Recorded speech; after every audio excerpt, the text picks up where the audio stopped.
Hello friends, मैं आशीष कुमार पांडे आज mega civil services की ओर से आपके साथ फिर जुड़ा हुआ हूँ। पिछले वीडियो में आपने देखा होगा कि मैंने इंडियन पॉलिटी के बारे में थोड़ी चर्चा की थी कि इंडियन पॉलिटी को किस प्रकार से पढ़ना चाहिए। मेरा फोकस अभी मुख्य रूप से था, जैसा कि मैंने पिछली बार भी आपको बताया था, कि मैंने प्रयास किया था, जो मेरा टीचिंग एक्सपीरियंस है, सरल और सहज तरीके से मैंने ये समझाने का प्रयास किया था कि इंडियन पॉलिटी को किस प्रकार से पढ़ सकते हैं। पढ़ने का तरीका मैंने समझाया था कि अगर आप सही तरीके से पढ़ेंगे तो आपके लिए पढ़ना आसान होगा, आपकी समझ बेहतर हो जाएगी। उस क्रम में मैंने पिछले वीडियो में आपको बताया था कि इंडियन पॉलिटी में जो सबसे इंपॉर्टेंट होता है वो होता है कॉन्स्टिट्यूशन के बारे में समझना, क्योंकि हमारे देश का जो गवर्नेंस है, जो शासन व्यवस्था है, वो कॉन्स्टिट्यूशन पर ही आधारित है। इसीलिए हमें संविधान के बारे में एक बेसिक जानकारी होनी चाहिए कि संविधान के द्वारा किस प्रकार से शासन व्यवस्था तय की गई है भारत में, जो चल रहा है। और उसी को मैंने समझाने का प्रयास किया था, बतलाया भी था मैंने। अगर आपने मेरे पुराने वीडियो को देखा होगा या अगर नहीं देखा है जिन लोगों ने, मैं उनको एक बार समझाना चाह रहा हूं कि शासन व्यवस्था भारत में 2 स्तरों की थी, जो मैंने समझाया था कि 2 स्तरों की, एक संघ और एक राज्य है। और उसमें शासन के 3 प्रमुख अंग है, एक विधायिका है, एक कार्यपालिका है और एक न्यायपालिका है। तो मैंने आपको समझाया था कि आप विधायिका, कार्यपालिका और न्यायपालिका को पहले पढ़ें और उसको संघ और राज्यों में बांट कर पढ़ें। जब आप इस पर आपकी पकड़ बन जाएगी, उसके बाद आप अन्य खंडों को पढ़ सकते हैं जिसमें मौलिक अधिकार है, मौलिक कर्तव्य है, नीति निर्देशक तत्व है, आपातकाल है, संविधान में संशोधन की प्रक्रियाएं हैं, विभिन्न प्रकार के संवैधानिक या संवैधानिक संस्थाएं हैं, प्रस्तावना है संविधान का, केंद्र राज्य संबंध है, संविधान निर्माण की प्रक्रियाएं हैं, संविधान की विशेषताएं हैं। इन चीजों को आप बाद में पढ़ते हैं। तो जब आप इस तरीके से पढ़ते हैं तो संविधान के बारे में और जो शासन व्यवस्था भारत में विकसित की गई है उसके बारे में आपको समझना आसान हो जाता है। कुछ मैंने बुक्स में रिकमेंड किए थे कि आपको एक बेसिक बुक पढ़ना चाहिए, जिसके बारे में मैंने डी बसु के बारे में कहा था। क्वेश्चन बैंक के बारे में मैंने समझाया था कि क्वेश्चन बैंक आपके पास एक होना चाहिए, क्योंकि वो बहुत अनिवार्य है। उससे आप समझ पाते हैं कि आप सही दिशा में पढ़ रहे हैं। उसी क्रम में, जैसा कि मैंने पिछली वीडियो में आपको समझाया था कि मैं अगले वीडियो में कुछ अन्य बातों पर चर्चा करूंगा, आज मैं फिर से उसी कड़ी को आगे बढ़ाने का प्रयास करता हूं। मैंने पिछली बार बोला था कि आपको बेसिक शुरुआत करनी चाहिए विधायिका से, कार्यपालिका से और न्यायपालिका से। तो उस क्रम में आज मैं चर्चा करूंगा कार्यपालिका के बारे में।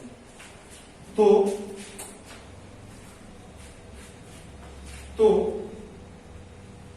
जैसा कि मैंने आपको पिछली बार बताया था, कार्यपालिका, जिसे इंग्लिश में हम कहते हैं एक्सेक्यूटिव, इसके बारे में मैंने आपको समझाया था कि कार्यपालिका का अर्थ क्या है। कार्यपालिका का अर्थ मोटे तौर पे जो होता है वो यह है कि वह इकाई जो काम करती है संविधान के अनुसार, कानून के अनुसार, जो कानून बनाए गए उन कानूनों को लागू करना, विभिन्न प्रकार के कार्यों को संपादित करना, जिसे हम बोलचाल की भाषा में सरकार बोलते हैं, गवर्नमेंट। तो सरकार जो भी काम कर रही है उसी को हम कार्यपालिका बोलते हैं। और मैंने ये भी समझाया था पिछली बार आपको कि कार्यपालिका भी 2 स्तरों में बटी हुई है, एक संघ की कार्यपालिका और एक राज्य की कार्यपालिका। तो संघ की कार्यपालिका क्या करती है, ये पूरे देश के लिए काम करती है। राज्य की कार्यपालिका क्या करती है, वो राज्य के लिए काम करती है।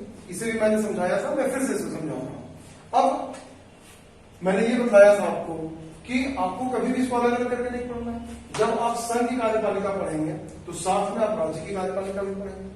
इसी क्रम में आज हम लोग यहां से पढ़ना शुरू करते हैं कि संघ की कार्यपालिका में कौन कौन होते हैं। तो दोस्तों, मैं समझाऊंगा सबसे पहले कि संघ की कार्यपालिका में जो सबसे बड़ा अधिकारी है, जो सर्वोच्च है, वो राष्ट्रपति है। राष्ट्रपति के अलावा उपराष्ट्रपति है, प्रधानमंत्री है, मंत्रिपरिषद होती है प्रधानमंत्री की, और कई प्रकार के अन्य हैं, जैसे कैग हो गया, महान्यायवादी होते हैं, और कई अधिकारी हैं जो मिलकर काम करते हैं। ये पूरा तंत्र मिलकर संघ के लिए काम करता है। और उसी प्रकार की प्रक्रिया यहाँ राज्य में, जब हम राज्य में आते हैं तो यहाँ अगर राष्ट्रपति है तो यहाँ पर राज्यपाल है, यहाँ अगर प्रधानमंत्री है तो यहाँ मुख्यमंत्री है, यहाँ पर प्रधानमंत्री की मंत्रिपरिषद है, यहाँ मुख्यमंत्री का मंत्रिपरिषद है, यहाँ पर कैग होता है, यहाँ पर भी कैग होता है, यहाँ पर अटॉर्नी जनरल होता है, यहाँ पर एडवोकेट जनरल होता है, और यहाँ पर भी कई अधिकारी होते हैं जो सरकार की मदद करते हैं, यहाँ पर भी कई अधिकारी होते हैं। तो इस प्रकार से ये कार्यपालिका संघ की हो जाती है और ये कार्यपालिका राज्य की हो जाती है। संघ की कार्यपालिका पूरे देश के लिए काम करती है। राज्य की कार्यपालिका अपने अपने राज्य में काम करती है। जैसे झारखंड राज्य की जो कार्यपालिका है उसका कार्यक्षेत्र क्या है? पूरा झारखंड है। अगर हम सीएम की बात करेंगे तो झारखंड के सीएम किसके लिए काम कर रहे हैं? झारखंड राज्य के लिए काम कर रहे हैं। लेकिन जब हम संघ की कार्यपालिका में जाते हैं तो वहां पर प्रधानमंत्री हैं, तो प्रधानमंत्री किसके लिए काम कर रहे हैं? भारत संघ के लिए काम कर रहे हैं। तो इस प्रकार से आज हम लोग कार्यपालिका पे चर्चा करेंगे, जिसमें शुरुआत में हम लोग संघ से करेंगे, संघ से जाएंगे राज्य में, तुलनात्मक रूप से। एक ही वीडियो में दोस्तों सभी को समझाना संभव नहीं है। मैं एक एक करके धीरे धीरे करके एक एक टॉपिक को मैं उठाऊंगा और समझाने का प्रयास करूंगा। और मेरा प्रयास ये रहेगा कि बनावटी ना होते हुए जो सरल और सहज तरीका है जिससे आप समझ पाइए, है ना, उन तरीकों से मैं आपको समझाने का प्रयास करूंगा। तो मैं उम्मीद करता हूं कि इतना आप समझ चुके होंगे। अब इसमें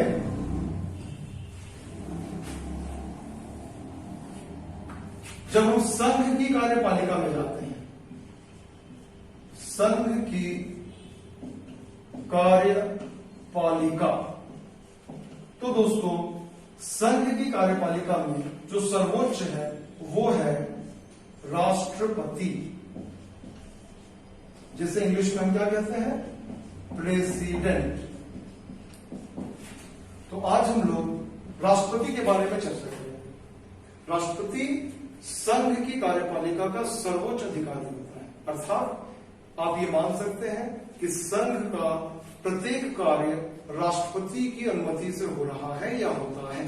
तो आज हम लोग चर्चा करेंगे राष्ट्रपति के बारे में, और राष्ट्रपति के बारे में चर्चा करते हुए ही हम लोग ये भी समझने का प्रयास करेंगे कि ओवरऑल पॉलिटी में अलग अलग विषयों को किस प्रकार से पढ़ने की आवश्यकता है।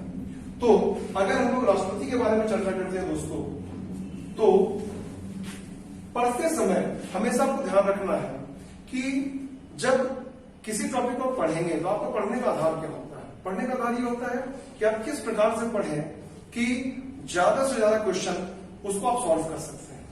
तो ये आपको पढ़ने का एक तरीका डेवलप करना पड़ता है। कई स्टूडेंट ऐसे होते हैं जो पढ़ तो लेते हैं, लेकिन जब क्वेश्चन पूछा जाता है वहां से तो उस क्वेश्चन को सॉल्व नहीं कर पाते हैं या वो कंफ्यूज कर जाते हैं। तो ये इसलिए होता है क्योंकि पढ़ने का उनका तरीका ही गलत होता है।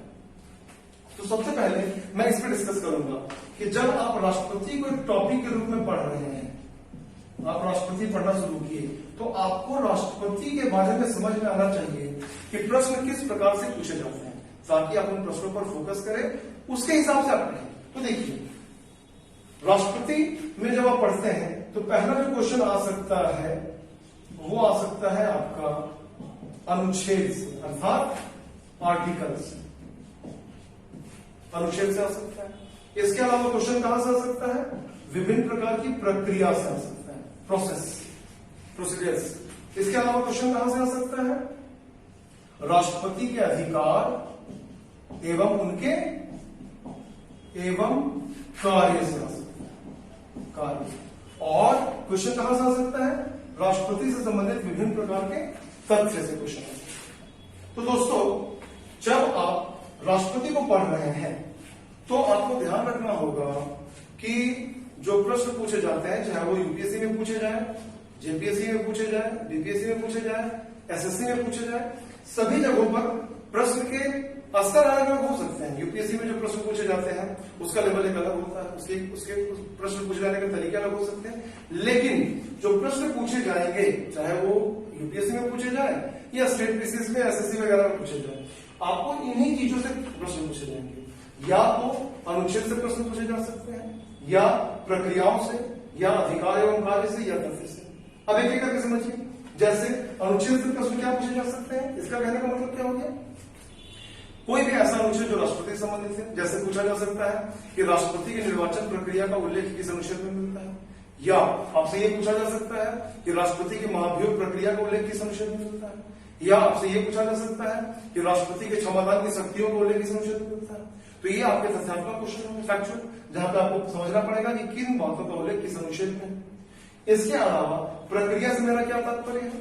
प्रक्रिया का मतलब हो गया विभिन्न प्रकार के प्रक्रियाएं, प्रोसेसेस जो राष्ट्रपति से संबंधित है। जैसे पूछा जा सकता है प्रश्न कि राष्ट्रपति की निर्वाचन की प्रक्रिया कैसी होती है, या पूछा जा सकता है कि राष्ट्रपति के शपथ ग्रहण की क्या प्रक्रियाएं हैं, या पूछा जा सकता है कि राष्ट्रपति के महाभियोग की क्या प्रक्रिया है, अर्थात राष्ट्रपति को उनके पद से हटाने की प्रक्रिया क्या है, या राष्ट्रपति के त्यागपत्र देने की प्रक्रिया क्या है।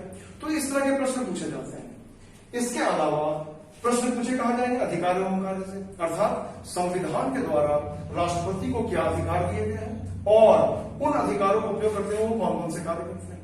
इससे प्रश्न पूछे जा सकते हैं, जैसे राष्ट्रपति का क्षमादान का क्या अधिकार है, या राष्ट्रपति का अध्यादेश संबंधी क्या अधिकार है, राष्ट्रपति के वीटो अधिकार क्या है, इस तरह के प्रश्न पूछे जा सकते हैं। राष्ट्रपति के विधायी अधिकार क्या है, ये सारे प्रश्न पूछे जा सकते हैं। इसके अलावा तथ्यात्मक प्रश्न पूछे जाते हैं, अर्थात कई ऐसे क्वेश्चन पूछे जा सकते हैं जो राष्ट्रपति से संबंधित है।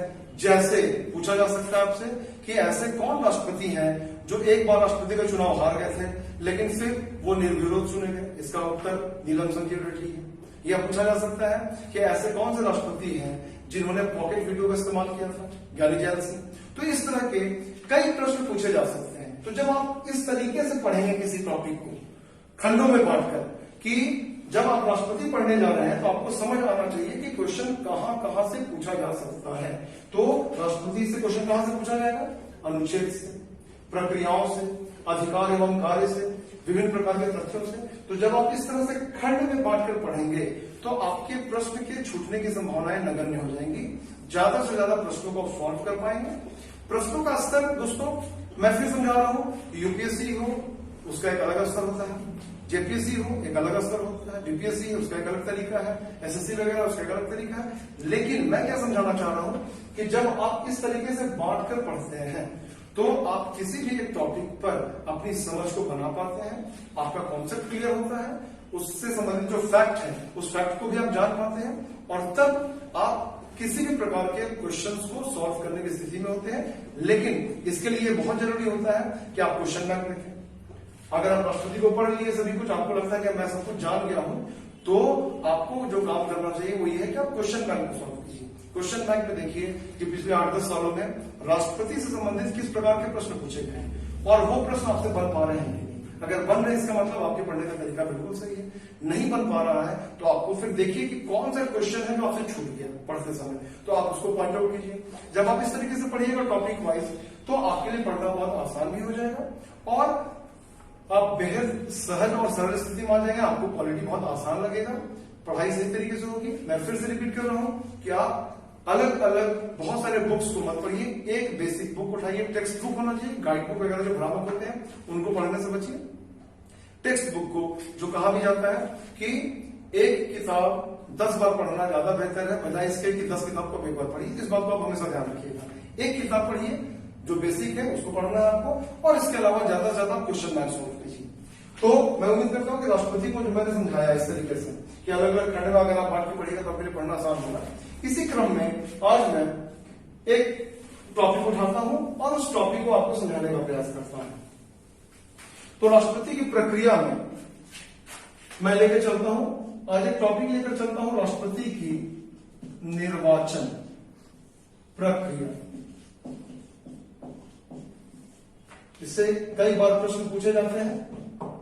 इलेक्शन प्रोसेस, तो सभी प्रकार के एग्जाम है, चाहे वो यूपीएससी हो या कोई भी एग्जाम हो, हर एग्जाम में राष्ट्रपति के निर्वाचन की प्रक्रिया से प्रश्न पूछे जाते हैं। जब आप राष्ट्रपति की निर्वाचन प्रक्रिया को पढ़ने जाएंगे, मैं इस पर भी डिस्कस कर रहा हूं, तो इसमें भी आपको ध्यान रखना पड़ेगा कि निर्वाचन प्रक्रिया से क्वेश्चन कैसे कैसे पूछे जाते हैं या कहां से पूछे जाते हैं। तो देखिए दोस्तों, इसमें 2-3 तरह से क्वेश्चन पूछे जाते हैं। पहला, इसमें पहला चीज इस पर ध्यान देना है वो ये है कि राष्ट्रपति के निर्वाचन प्रक्रिया में कौन भाग लेते हैं, अर्थात वे कौन लोग हैं जो राष्ट्रपति के चुनाव में भाग लेते हैं, पहली बात। दूसरा, राष्ट्रपति के निर्वाचन की प्रक्रिया कैसी, ये दो चीजें, अर्थात वे कौन लोग हैं जो राष्ट्रपति को निर्वाचित करते हैं, इलेक्ट करते हैं, और इलेक्ट करने की प्रक्रिया कैसी है। तो अगर आप इन दो चीजों पर फोकस करेंगे, इसके अलावा भी कई चीजें हैं, मैं उसको अगले जैसे जैसे मैं वीडियो बनाऊंगा समझाऊंगा आपको, उसमें मैं बताते जाऊंगा। अभी मैं इन दो चीजों पर फोकस करता हूं कि जब आप राष्ट्रपति के इलेक्शन प्रोसेस को जाते हैं तो इसमें दो चीजों पर आपको ध्यान देना है कि वे कौन लोग हैं जो राष्ट्रपति को इलेक्ट करते हैं और इलेक्शन की प्रक्रिया क्या है। तो इन दो चीजों पर मैं अभी फोकस करता हूं अपने इस वीडियो में। पहली बात, कि राष्ट्रपति के निर्वाचन में कौन भाग लेते हैं। तो कौन भाग लेते हैं, तो इसे मैं समझाऊंगा कि भाग कौन ले रहा है। तो उसमें भाग लेते हैं संसद अर्थात पार्लियामेंट और सभी राज्यों के विधान सभा के निर्वाचित सदस्य। पहला, तो दोस्तों जैसा कि मैंने अभी बोर्ड पर आपको समझाया कि राष्ट्रपति के चुनाव में कौन भाग ले रहा है, तो संसद के दोनों सदनों के निर्वाचित सदस्य और सभी राज्यों के विधान सभा के सभी निर्वाचित सदस्य। तो जैसा कि दोस्तों आप सभी जानते होंगे कि संसद के दो सदन हैं, एक सदन अर्थात राज्यसभा और दूसरा सदन अर्थात लोकसभा। तो राष्ट्रपति के निर्वाचन में कौन भाग ले रहा है, राज्यसभा और लोकसभा के सभी निर्वाचित सदस्य। आप जानते होंगे दोस्तों कि लोकसभा और राज्यसभा के सदस्यों को हम क्या बोलते हैं, सांसद बोलते हैं अर्थात एमपी, मेंबर ऑफ पार्लियामेंट। तो आपको ध्यान देना है कि राष्ट्रपति के निर्वाचन में कौन भाग ले रहा है, ओनली इलेक्टेड एमपीज। इलेक्टेड मतलब निर्वाचित, सभी निर्वाचित। इसका मतलब ये हो गया कि जो मनोनीत एमपीज होते हैं लोकसभा के या राज्यसभा के, वो इस प्रक्रिया में भाग नहीं लेते हैं, पहली बात। दूसरा, लोकसभा राज्यसभा के अलावा कौन भाग लेता है, सभी राज्यों में विधान सभा लेजिस्लेटिव असेंबली, उसके भी निर्वाचित सदस्य, जिन्हें हम क्या बोलते हैं दोस्तों, MLA, member of legislative assembly, विधायक। तो इसका मतलब क्या हो गया, और ये एमएलए भी कैसे होने चाहिए, ये भी इलेक्टेड होने चाहिए। इसका मतलब क्या हो गया कि राष्ट्रपति को चुनने की प्रक्रिया में कौन भाग ले रहे हैं, सभी एमपी और सभी MLA, but they must be elected, वो इलेक्टेड होने चाहिए। अर्थात जो नॉमिनेटेड एमपीज हैं और जो नॉमिनेटेड एमएलएज हैं, वो राष्ट्रपति के निर्वाचन की प्रक्रिया में भाग नहीं लेते हैं। इसको आपको अच्छा समझ लेना है।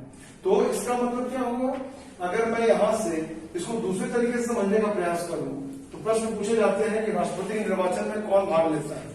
तो कौन भाग ले रहा है, लोकसभा, राज्यसभा और सभी राज्यों की विधानसभा के सभी निर्वाचित सदस्य इसमें भाग लेते हैं। इसका मतलब क्या हो गया दोस्तों कि लोकसभा या राज्यसभा या विधानसभा, इन तीनों के जो मनोनीत सदस्य हैं, मनोनीत मतलब नॉमिनेटेड मेंबर्स, वो इसमें भाग, जो मनोनीत सदस्य हैं वो इसमें भाग नहीं लेते हैं। इसके अलावा जिन राज्यों में भी विधान परिषद, लेजिस्लेटिव काउंसिल, उसके मेंबर्स भी इसमें भाग नहीं लेते हैं। और इसके अलावा जनता, जो हम लोग हैं, वी द पीपुल, जनता भी इसमें भाग नहीं लेती। तो राष्ट्रपति के चुनाव में कौन भाग नहीं ले रहा है, लोकसभा, राज्यसभा और विधानसभा के मनोनीत सदस्य भाग नहीं ले रहे हैं। विधान परिषद के सभी सदस्य इसमें भाग नहीं ले रहे हैं, ऑल मेंबर्स, और सभी जनता भी इसमें भाग नहीं ले रही। तो कौन भाग ले रहा है, राज्यसभा, लोकसभा और सभी राज्यों के विधानसभा के जो निर्वाचित सदस्य हैं वो इसमें भाग लेते हैं। अर्थात सभी इलेक्टेड एमपीज और सभी इलेक्टेड एमएलएज, ये लोग मिलकर एक निर्वाचक मंडल बनाते हैं, इलेक्टोरल कॉलेज, और वही लोग मिलकर इस बात का चुनाव करते हैं कि देश का राष्ट्रपति कौन होगा।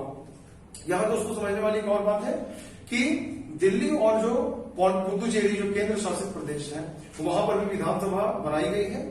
तो संविधान में संशोधन करके वहां के विधानसभा के निर्वाचित सदस्यों को भी राष्ट्रपति के इस निर्वाचक मंडल में शामिल कर लिया गया है।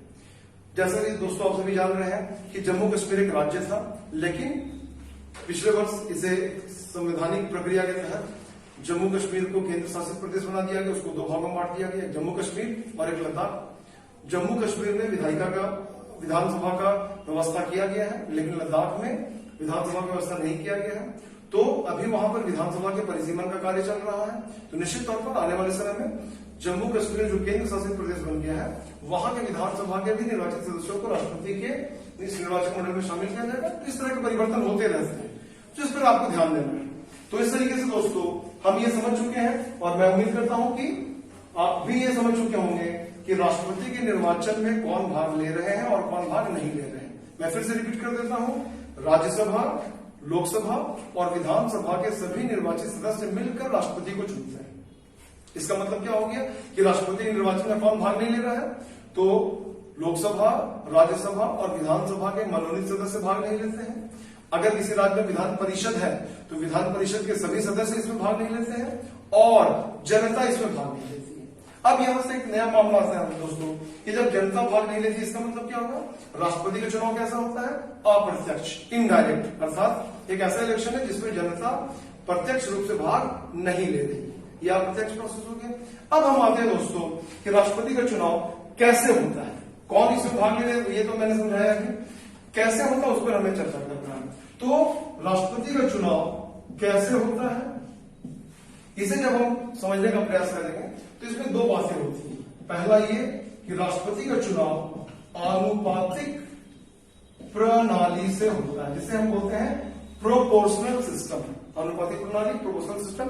और इसमें जो मत देने की प्रक्रिया है, वोटिंग सिस्टम, उसको हम कहते हैं एकल संक्रमणीय मत की व्यवस्था, मतलब सिंगल ट्रांसफरेबल वोट।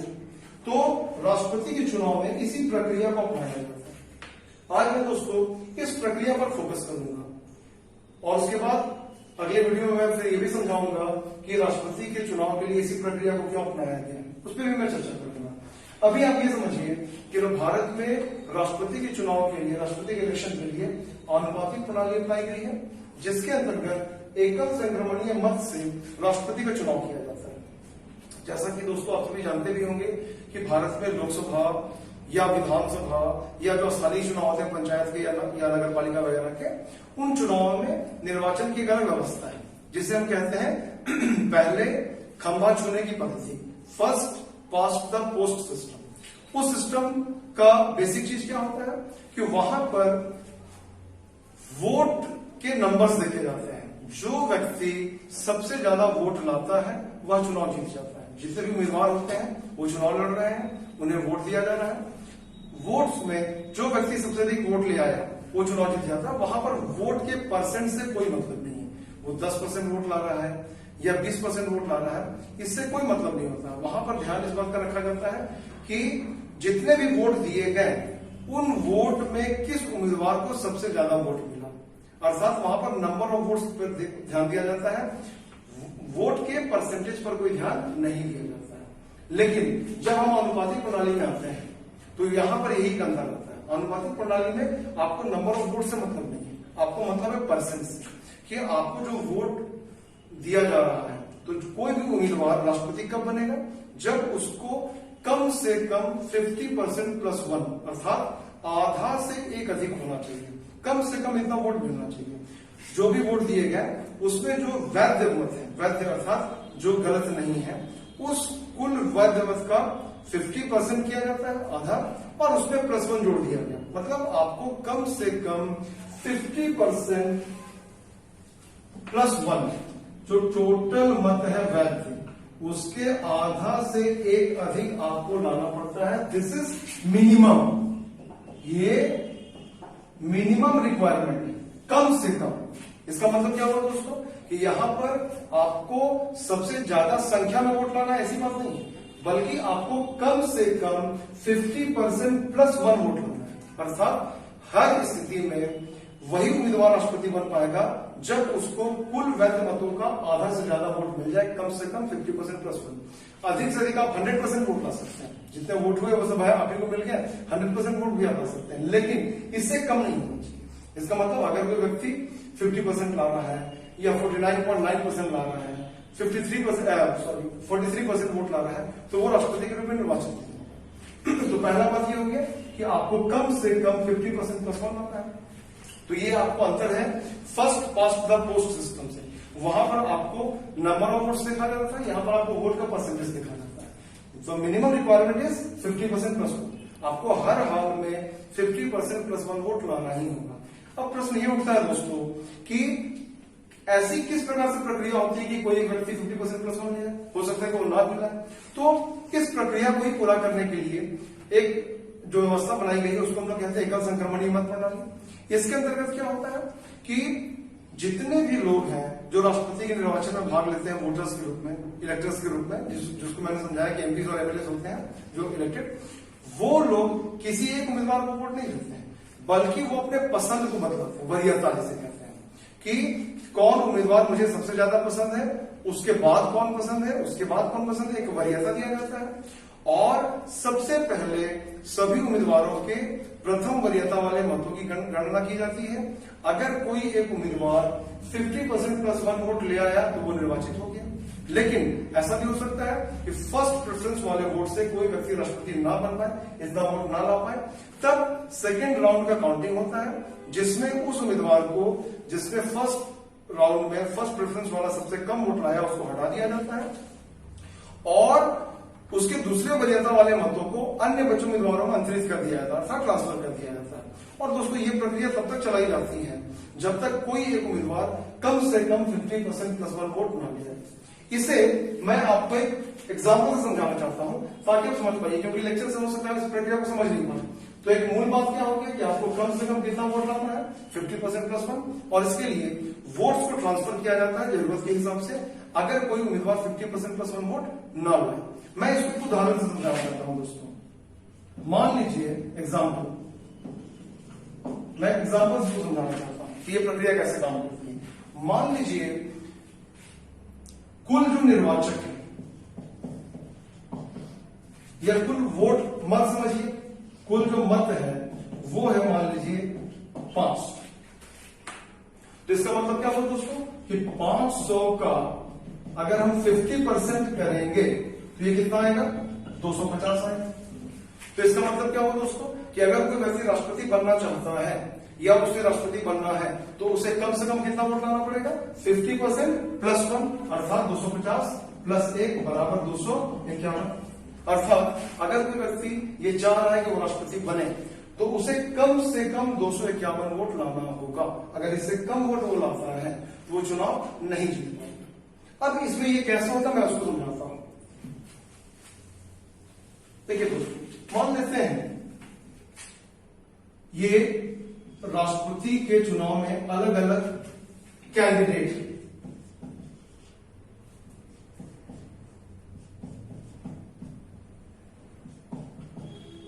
कैंडिडेट कोई हो सकता है जैसा कि आप लोग जानते होंगे जो भारत का नागरिक है, 35 वर्ष की आयु को पूरा कर चुका है और जो विभिन्न अर्हताओं को पूरा कर राष्ट्रपति का चुनाव लड़ सकता है।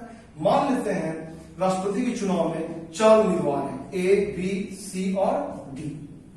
और इधर मान लीजिए इलेक्टर्स है, ये आपके इलेक्टर्स हैं। तो इलेक्टर्स कौन दोस्तों, अभी मैंने समझाया था। इलेक्टर्स कौन है, इलेक्टेड एमपीज और एमएलए, वो लोग यही मिलकर चुनते हैं। तो अब मान लीजिए इलेक्टर्स है जिन्हें मैं संबोधित कर रहा हूं, क, ख, ग, घ, अंग और इस तरीके से बढ़ता है। अब आप समझिए दोस्तों कि अगर मान लीजिए ये आया है ना और वो इन कैंडिडेट्स को वोट देना चाह रहा है राष्ट्रपति के रूप में, तो फर्स्ट पास्ट द पोस्ट में क्या होता है कि हमें इन चारों में जो पसंद आ रहा है मैं उसको चूज कर देता हूं, है ना। उसके सामने आजकल ईवीएम आ गया, मैं बटन दबा देता हूं। यहां पर ऐसा नहीं होता, यहां पर आपको एक वरीयता देना पड़ता है, प्रेफरेंस ऑर्डर देना पड़ता है कि मैं सबसे ज्यादा किसको पसंद करता हूं। मान लीजिए ये ऐसे चल जाता है 1 2 3 4। इसका मतलब क्या हुआ दोस्तों, इसका मतलब ये हो गया कि इसका ये मानना है कि मुझे राष्ट्रपति के उम्मीदवारों में सबसे ज्यादा कौन पसंद है, एक। अगर राष्ट्रपति ए नहीं बन पाए तो दूसरा पसंद मेरा कौन है, बी है। अगर बी भी ना बन पाए तो तीसरा पसंद कौन है, सी है। अगर सी भी ना बन पाए तो चौथा पसंद कौन है, डी है। इसी प्रकार से जब ख वोट देने आएगा तो ये भी अपना वरीयता देगा। अब हो सकता है कि इसकी वजह से इसी के समान हो सकता है, इसकी वजह से ऐसा ही हो, 1 2 3 4, अर्थात ये भी राष्ट्रपति के रूप में सबसे ज्यादा किसको पसंद करता है, ए को, फिर बी को, फिर सी को, फिर डी को। उसी प्रकार से मान लीजिए ग आया तो ग हो सकता है ऐसा पसंद हो, 2 फिर 1 फिर 3 फिर 4। हो सकता है घा का पसंद हो जाए अलग, ये हो गया 3, ये हो गया 2, ये हो गया 1, ये हो गया 4। अब हो सकता है इसका पसंद कुछ और हो जाए, हो सकता है वो इसको 4 नंबर पे रखे, फिर 3, फिर 2, फिर 1। तो इससे आप समझ सकते हैं कि जितने भी इलेक्टर्स आएंगे वो इन उम्मीदवारों के सामने अपना एक वरीयता रख देते हैं कि मुझे सबसे ज्यादा कौन पसंद है। लेकिन चूंकि सभी को 50% प्लस 1 वोट लाना किसी राष्ट्रपति बनने के लिए, इसलिए यहां पर एक वरीयता दिया जाता है कि अगर ये व्यक्ति 50% प्लस 1 नहीं ला पाता है तो मेरा दूसरा पसंद ये है, अगर ये नहीं तो ये है। और इस तरीके से सारे जो इलेक्टर्स आते हैं वो अपना वोट देते हैं। ये प्रक्रिया इस तरीके से बनती है। मैं उम्मीद कर रहा हूं कि इसको आप समझ पा रहे होंगे कि किस प्रकार से राष्ट्रपति इलेक्शन में वरीयता दिया जाता है। अब जीतने के लिए आपको कितना वोट चाहिए? 50% प्लस 1 कम से कम। अब मैं इसको समझाता हूं दोस्तों। मान लीजिए अब इसको आप क्या बोलेंगे? एक नंबर के वोट को क्या बोलेंगे? This is called first preference vote, मतलब प्रथम वरीयता वाला वोट। इसको आप क्या बोलेंगे? Second preference vote. इसको आप क्या बोलेंगे? Third preference vote. इसको आप क्या बोलेंगे? Fourth preference vote. इसका मतलब क्या हो गया कि ये हो गया प्रथम वरीयता, अर्थात का प्रथम वरीयता वोट किसको गया है? ए को गया है। दूसरा वरीयता किसको दिया गया है? बी को दिया गया है। तीसरा वरीयता किसको दिया गया है? सी को। चौथा वरीयता डी को दिया गया। अब जब काउंटिंग होता है दोस्तों, तो काउंटिंग में जब फर्स्ट राउंड की काउंटिंग होती है तो सबसे पहले जितने भी उम्मीदवार जो राष्ट्रपति का चुनाव लड़ रहे हैं उनके फर्स्ट प्रेफरेंस वाले वोट्स को काउंट किया जाता है। ध्यान दीजिएगा, फर्स्ट प्रेफरेंस वाले वोट, अर्थात ये देखा जाएगा कि कितने लोगों ने 500 में से, जो इलेक्टर्स के टोटल 500 जो मैंने एग्जाम्पल के रूप में लिया है, कि 500 में से ऐसे कितने लोग हैं जिन्होंने ए को 1 नंबर पे रखा है, कितने लोग हैं जिन्होंने बी को 1 नंबर पे रखा है, कितने लोग हैं जिन्होंने सी को 1 नंबर पे रखा है, और कितने लोग हैं जिन्होंने डी को 1 नंबर पे रखा है। अब मैं 2 केस की चर्चा करूंगा, उसके माध्यम से मैं समझाने का प्रयास करूंगा कि कैसे वोट्स ट्रांसफर होते हैं। तो दोस्तों, जैसा भी मैं समझा रहा था कि राष्ट्रपति का जो इलेक्शन प्रोसेस हो रहा है उसमें प्रेफरेंस दिया गया, और जब काउंटिंग होता है तो अलग अलग प्रेफरेंस वाले वोट दिए जाते हैं। First preference, second preference, third preference, fourth preference, और जितने भी कैंडिडेट्स है उसके हिसाब से वो वरीयता क्रम बढ़ते चला जाएगा। अब यहां ध्यान देने वाली बात क्या है कि जब काउंटिंग होता है तो सबसे पहले सभी उम्मीदवारों के फर्स्ट प्रेफरेंस वाले वोट्स की काउंट की जाती है, और अगर उसमें कोई 50% प्लस 1 ले आया तो वो निर्वाचित हो गया, अदरवाइज सेकंड राउंड चलता है। मैं इसको भी एग्जांपल समझाता हूं। मान लीजिए पहली स्थिति जो केस 1 मान लीजिए मैं लेके चलता हूं, जो मैंने बताया टोटल वोट्स जो वैध हैं वो कितने हैं? 500। मान लीजिए कि वो वोट्स इस तरीके से बढ़ गए। फर्स्ट राउंड का काउंटिंग हो रहा है, तो फर्स्ट राउंड में मान लीजिए, फर्स्ट राउंड में क्या होगा? सभी उम्मीदवारों के प्रथम वरीयता वाले मतों की गणना की जाएगी, कैलकुलेशन किया जाएगा। कल्पना कीजिए, मान लीजिए कि ए को कितने वोट मिले? ए को 275 वोट मिले। तो ये 275 वोट कौन है? प्रथम वरीयता वाले, अर्थात 500 में से 275 लोग ऐसे हैं जिन्होंने पहला पसंद किसे बतलाया है? ए को बतलाया है। मान लीजिए 500 में से बी को कितने वोट मिले? 125 वोट मिले, 1 नंबर पर। सी को कितना मिला? सी को 75 मिला, 1 नंबर पर। और डी को कितना मिल गया? तो डी को आपको मिल गया 25। 275, 400, 475, 25, 500 वोट हो गया। तो देखिए दोस्तों, 500 वोटों का बंटवारा कैसे हो गया? 275 लोगों ने अपना पहला पसंद किसे बतलाया? ए को। 125 लोगों ने पहला पसंद किसको बतलाया? बी को। 75 लोगों ने पहला पसंद किसको बतलाया? सी को। और 25 लोगों ने अपना पहला पसंद किसको बतलाया? डी को। अब यहां ध्यान रखिए, अब यहां पर ए को सबसे अधिक वोट मिला, और ये जो वोट मिला 275, ये 50% प्लस 1 से ज्यादा है, क्योंकि 50% प्लस 1 कितना होता है? 251 वोट, जो मैंने आपको समझाया था। तो इसका मतलब क्या हो गया? ये आपको इलेक्टेड हो जाएगा। अब ये इलेक्टेड क्या हो जाएगा? इसलिए नहीं क्योंकि इसको सबसे ज्यादा संख्या में वोट मिला, बल्कि इसलिए क्योंकि इसको जो वोट मिले वो 50% प्लस 1 से ज्यादा है। तो इसीलिए यहां पर इलेक्ट कौन हो गया? ए इलेक्ट हो गया। किस वोट से? फर्स्ट प्रेफरेंस वाले वोट से। यहां पे क्या बोला जाएगा कि राष्ट्रपति के रूप में ए को निर्वाचित किया गया, और उसे प्रथम वरीयता वाले कितने वोट मिले? 275 वोट मिले, जो न्यूनतम जो 50% प्लस 1 है उससे ज्यादा है। तो इस केस में आपको कोई समस्या सामने नहीं आती है। यहाँ पर आसानी से एक व्यक्ति 50% प्लस 1 से ज्यादा वोट लाया और वो इलेक्ट हो जाएगा। लेकिन समस्या कहां शुरू होती है, अगर इस तरीके से वोट दिए गए और किसी भी एक व्यक्ति को 50% प्लस 1 वोट ना मिले, तब क्या होगा उसको मैं समझाता हूं। जैसे बताता हूं पहले वोट पे। अब अगर मान लीजिए दूसरी स्थिति आप ये मान लीजिए कि ए को केस 2 अब लेके चलते केस 2। अब केस 2 में क्या होगा कि मान लीजिए ए को कितने वोट मिले, 225 वोट मिले, किस वरीयता वाले, प्रथम वरीयता। बी को कितना वोट मिल गया, तो बी को मिल गया 150 वोट, प्रथम वरीयता वाला। सी को कितना मिल गया, मान लीजिए 75 वोट मिल गया, प्रथम वरीयता वाला। और डी को कितना मिल गया, 50 वोट, प्रथम वरीयता। अब दोस्तों यहां पर अब यहां समस्या सामने आती है। अब यहां पे क्या है, सबसे ज्यादा संख्या में वोट किसको मिला, ए को मिला है, लेकिन वो कितना है, केवल 225। केवल 225 होने का मतलब क्या हो गया कि ये 50% प्लस 1 से कम हो गया, क्योंकि 50% प्लस 1 कितना था, मैंने ये बताया था 251। तो इसको कम से कम कितना मिलना चाहिए था, 251, लेकिन मिल रहा है कितना, केवल 225। इसका मतलब क्या हो गया कि यद्यपि ए अन्य सभी उम्मीदवारों से ज्यादा वोट ला रहा है, लेकिन फिर भी वो 50% प्लस 1 से कम है, इसीलिए यहां पर किसी को राष्ट्रपति के रूप में निर्वाचित नहीं घोषित किया जा सकता। तब यहां पर क्या होता है, यहां पर दूसरे चरण का काउंटिंग शुरू किया जाता है। इसमें क्या किया जाता है, वह उम्मीदवार जिसको फर्स्ट प्रेफरेंस वाला सबसे कम वोट मिला है उसको हटा दिया जाता है। तो यहां पर देखिए फर्स्ट प्रेफरेंस वाला सबसे कम वोट किसको मिला है, डी को मिला है। डी को केवल कितने लोगों ने पसंद किया है, केवल 50 लोगों ने पसंद किया। तो इसका मतलब क्या होगा, किसी भी स्थिति में यह राष्ट्रपति के रूप में निर्वाचित नहीं होगा, क्योंकि 500 में से केवल 50 लोग ही ऐसे हैं जो इसको राष्ट्रपति के रूप में अपना पहला पसंद बता रहे हैं। तब इसे हटा दिया जाए, क्योंकि ये एक ऐसा उम्मीदवार है जो राष्ट्रपति बनने की स्थिति में नहीं है। अब इसको हटा दिया जाएगा। अब इसको हटाने से क्या होगा दोस्तों, ये जो 50 लोग, जो 50 इलेक्टर्स हैं जिन्होंने अपना पहला पसंद वाला वोट किसको दिया है, डी को दिया है, उनका वोट बर्बाद हो गया। लेकिन कौन सा वोट बर्बाद हो गया, पहला पसंद होगा। तो अब आप समझिए दोस्तों, यहां पर जैसा कि मैंने पहले समझाया था कि यहां पर हर एक इलेक्टर जो आते हैं वो उम्मीदवारों के सामने अपने पसंद के क्रम को सजाते हैं, 1 2 3 4 ऐसे। तो अब आप ये समझिए कि जिन 50 लोगों ने डी को अपना पहला पसंद बतलाया था राष्ट्रपति के रूप में, उन लोगों ने किसी ना किसी को अपना दूसरा पसंद बतलाया होगा कि अगर डी ना बन पाए तो किसको बनना चाहिए। तो यहां तो डी बन नहीं पा रहा, क्यों नहीं बन पा रहा, क्योंकि इसको सबसे बहुत कम वोट मिला है फर्स्ट प्रेफरेंस का। इसका मतलब क्या हो गया कि इन 50 लोगों का जो पहला पसंद है वो अन्य लोगों का पसंद नहीं है, तो इसे हटा दिया गया। तो अब क्या किया जाता है दोस्तों कि जिन 50 लोगों ने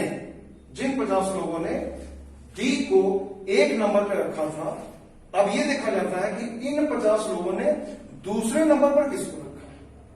कल्पना कीजिए, मान लीजिए कि जिन 50 लोगों ने 1 नंबर पर किसे रखा, डी को रखा।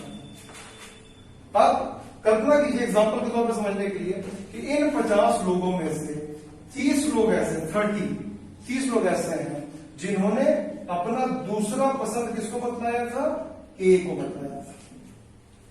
क्लियर। इन 50 लोगों में से 15 लोग ऐसे हैं जिन्होंने अपना दूसरा पसंद किसको बतलाया था, बी को बतलाया था। और इन्हीं 50 लोगों में से 5 लोग ऐसे हैं जिन्होंने अपना दूसरा पसंद किसको बतलाया था, सी को बतलाया। ध्यान दीजिए इस बात पर। ये 50 इलेक्टर्स ऐसे हैं जिनका पहला पसंद कौन था, डी था। लेकिन इन 50 लोगों ने यह भी बताया था कि अगर डी ना बन पाए तो मेरा दूसरा पसंद कौन है। तो इन 50 में से 30 लोगों का दूसरा पसंद कौन था, ए था। इन 50 लोगों में से 15 लोगों का दूसरा पसंद कौन था, बी था। और इन 50 लोगों में से 5 लोगों का दूसरा पसंद कौन था, सी था। अब ये कौन सा वोट हो गया दोस्तों, ये हो गया सेकंड प्रेफरेंस वोट हो गया। किन लोगों का, उन लोगों का जिन्होंने अपना फर्स्ट प्रेफरेंस का वोट किसको दिया था, डी को दिया था। लेकिन चूंकि डी अब आउट ऑफ रेस हो गया, इसको हटा दिया गया, तो ये जो 50 लोग थे जिन्होंने अपना पहला नंबर का वोट डी को दिया था, अब उनका यह देख लिया जाता है कि उन्होंने अपना दूसरा पसंद किसको बतलाया था। और जिन उम्मीदवारों को इन्होंने अपना दूसरा पसंद बतलाया था उनको ये वोट ट्रांसफर कर दिए जाते हैं। इसका मतलब क्या हो गया कि अब ये 30 वोट किसका है दोस्तों, ए का। तो ये 30 वोट यहां पर जोड़ दिया जाएगा। 30। ये कौन सा वोट है? दूसरे वाले का। ये 15 वोट किसको दिया गया दोस्तों? बी को।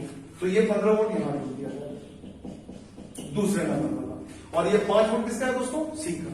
ये 5 वोट यहां जोड़ दिया जाएगा +1। कितने नंबर वाला ये वोट है? दूसरे नंबर वाला। अब ध्यान दीजिए कि 225 फर्स्ट प्रेफरेंस का वोट किसको मिला? ए को।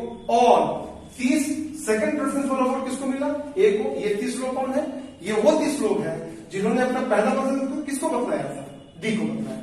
लेकिन चूंकि डी हट गया तब उनकी दूसरे पसंद को देख लिया गया, क्योंकि वो बोल चुके हैं कि अगर डी ना बने तो ए को बनना चाहिए। अब जब इस तरह से वोट को आप जोड़िएगा तो 225 और 30 कितना हो जाएगा? 255 हो जाएगा। और 255 होने का मतलब क्या हो गया? 251 से ज्यादा, अर्थात 50% +1 से ज्यादा। और तब ये क्या हो जाएंगे? इलेक्टेड हो जाएंगे। अब ये इलेक्टेड हो गए। यहां ये भी समझने वाली बात है दोस्तों कि ये कोई आवश्यक नहीं है कि फर्स्ट राउंड में जिसको ज्यादा वोट मिला वही चुनाव जीत सकता है। ऐसा हो सकता है कि जिसको फर्स्ट प्रेफरेंस का वोट ज्यादा कम मिला है फर्स्ट राउंड में, हो सकता है कि सेकंड प्रेफरेंस का वोट उसको ज्यादा मिल जाए और वो चुनाव जीत जाए। मैंने यहाँ जस्ट एक वोट के शिफ्टिंग को समझाने का प्रयास किया कि किस प्रकार वोट शिफ्ट किए जाते हैं, और सुविधा के लिए आपको समझाने के लिए मैंने समझाने का प्रयास किया कि जिसको फर्स्ट राउंड में ज्यादा मिला था सेकंड राउंड में किसी को ज्यादा मिला वही चुनाव जीत जाता है। लेकिन ये कोई आवश्यक नहीं है। मैंने जस्ट एग्जाम्पल देकर उसको समझाया ताकि आप समझ पाइए कि किस प्रकार से वोट्स शिफ्ट होते हैं। क्योंकि मेरा जो अपना जो टीचिंग एक्सपीरियंस है, मैं देखता हूं कि छात्र रट तो जाते हैं कि अनुपातिक प्रणाली है, एकल संक्रमणीय मत है, वोट्स को ट्रांसफर कर दिया जाता है, लेकिन जब मैं उनसे पूछता हूं कि इसका मतलब क्या है, ये कैसे काम करता है, तो वो समझा नहीं पाते। तो वो समझा नहीं पाते क्योंकि वो खुद नहीं समझ सकते हैं। इसीलिए इस वीडियो में मैंने समझाने का प्रयास किया कि वोट्स कैसे ट्रांसफर होते हैं। तो इसमें आप, मुझे उम्मीद है कि आप समझ चुके होंगे कि अगर फर्स्ट राउंड में कोई भी 50% +1 वोट नहीं ला पा रहा है, तब जिसको सबसे कम वोट मिला उसको हटा दिया गया, और जिन लोगों ने उसको सबसे फर्स्ट नंबर पर रखा था उनके सेकंड प्रेफरेंस वोट को देखा जाता है, और जिन जिन उम्मीदवारों को उन्होंने अपना सेकंड प्रेफरेंस वोट दिया था वो वोट्स उनको ट्रांसफर कर दिए जाते हैं। इस क्रम में अगर कोई एक उम्मीदवार 50% +1 ले आए, जैसे यहां पर ए ले आए, तो वो इलेक्ट हो जाएगा। ऐसा भी हो सकता है कि इस प्रक्रिया में भी, सेकंड राउंड में भी, किसी उम्मीदवार को 50% +1 वोट ना मिले, तब क्या होगा? ये 3 बच गए हैं, उसमें जो सबसे कम लाया फिर उसको हटा दिया जाएगा। मान लीजिए 80 हट जाएगा, तब कौन बच जाएगा? ए और बी बच जाएगा, और फिर इसके वाले वोट्स को फिर इन दोनों में ट्रांसफर किया जाएगा। और ये प्रक्रिया तब तक चलती है दोस्तों जब तक किसी भी एक उम्मीदवार को कम से कम 50% +1 वोट ना मिल जाए। तो इस प्रकार से अनुपातिक प्रणाली काम करती है, जिसे हम बोलते हैं प्रोपोर्शनल सिस्टम, एकल संक्रमणीय मत अर्थात सिंगल ट्रांसफर पर वोट, जिसका उद्देश्य यही है कि कोई एक उम्मीदवार 50% +1 वोट ले आए। तो मैं उम्मीद करता हूं दोस्तों कि आज मैंने जो राष्ट्रपति के निर्वाचन से संबंधित सिर्फ दो चीजों पर फोकस किया कि राष्ट्रपति के इलेक्शन में कौन भाग लेते हैं पहला, और इलेक्शन का प्रोसेस क्या है। अब मैं ये भी बताऊंगा दोस्तों कि अभी इस पूरे चीज में बहुत सारा कुछ बचा हुआ है। जैसे राष्ट्रपति के चुनाव में मत मूल्य भी होता है, वोट वैल्यू, उस पर मैंने भी चर्चा नहीं की है। मैंने ये भी नहीं समझाया है कि राष्ट्रपति के चुनाव में कौन भाग ले सकते हैं, या राष्ट्रपति के रूप में चुनाव लड़ने के लिए शर्तें क्या है, योग्यताएं क्या है, मैंने उस पर भी चर्चा नहीं की है। उन चीजों को मैं फिर अगले वीडियो में समझाऊंगा। आज मेरा फोकस सिर्फ इस चीज पर था कि मैं आपको ये समझाऊं कि राष्ट्रपति का चुनाव में कौन भाग लेता है और चुनाव की प्रक्रिया जो अनुपातिक प्रणाली है, एकल संक्रमणीय मत, वो क्या है। मैंने उसमें डायग्राम के माध्यम से, एग्जाम्पल के माध्यम से समझाने का प्रयास किया। मैं उम्मीद करता हूं कि आपको ये वीडियो पसंद आया होगा। ये जो प्रक्रिया मैंने समझाई उसको आप समझ पाएंगे मेरे वीडियो के माध्यम से। इसको लाइक करेंगे, मैं उम्मीद करता हूं।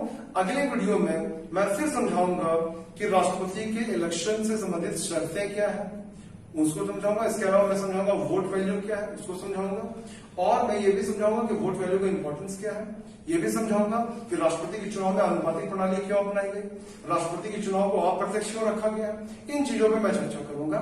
तो मैं उम्मीद करता हूं कि आज मैंने जिस चीज को समझाया है वो फोकस्ड होगा, आपको समझ में आया होगा, आपको विभिन्न प्रकार के एग्जाम्स की तैयारी करने में आपको मदद करेगा।